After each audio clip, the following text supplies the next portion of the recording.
Hey everybody, this is Aaron with the BEERMKR team. Today we're brewing with chocolate. We're going to go over our recommended methods, but this is by no means a hard and fast rule. Feel free to experiment. So today we're brewing with cocoa nibs. We really prefer cocoa nibs in all brewing because it is chocolate in its purest form. We don't recommend using Nutella or Baker's chocolate bars or Hershey bars. These are finished products, generally speaking, and they have a lot of extra fat and sugar. And those don't translate very well into the final glass. They have a lot of extra sugar which will ferment out, and they have a lot of extra oils which can really flatten the head of the final beer. There are a couple places where you can add nibs in the brewing process. The first, and probably the easiest, is to just toss them in with your grains at the very beginning of the process. This produces a rather robust chocolate flavor with a little bit of bitterness. The other way to do it is as a dry hop step.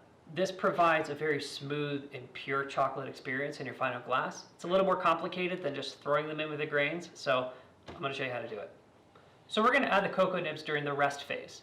If you were brewing an IPA or a pale ale, this is the same time you would add dry hops.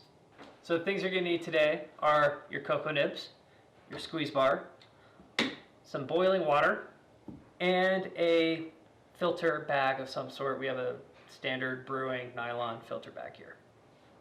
Step one, install your squeeze bar.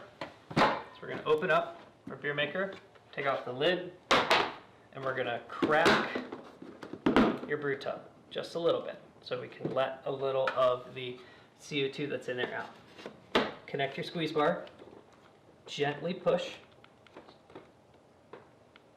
until both latches are secured.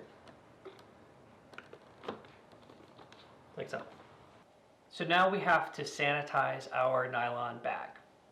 Take some boiling water, your bag, just pour it over. Let it sit for a minute or two. There's a lot of stuff that can get onto these bags, so we want to make sure it gets really clean before you put it into your brew tub. So after you've washed your hands, nice and clean, pull your bag up, let it drip dry a little bit. It doesn't have to be perfectly dry, just so that you're not draining water. Now take your cocoa nibs, pour them into your bag,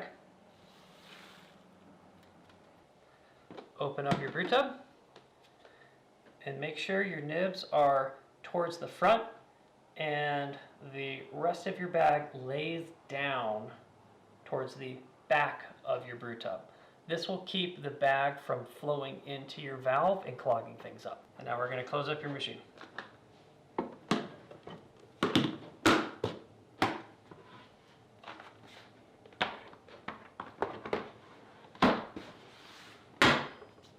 So your nibs need to be in contact with your beer for a couple of days in order to infuse all those good chocolatey flavors. So pay attention to the app, and when you see about 12 or 24 hours remaining in your rest phase, then it's time to come back and remove the squeeze bar. This will give it enough time for the two chambers to equalize. If you do this while it's cold, the beer that's up here won't flow back down because the CO2 needs to release and fill this void, and it's a lot easier for that to happen when it's warm. All right, so hopefully by this point you're enjoying a delicious chocolate beer, and it could be a stout, it could be an IPA, it could be a lager even. And that's the really fun part about BEERMKR, is it's entirely up to you and what you have in your brain to put into your beer.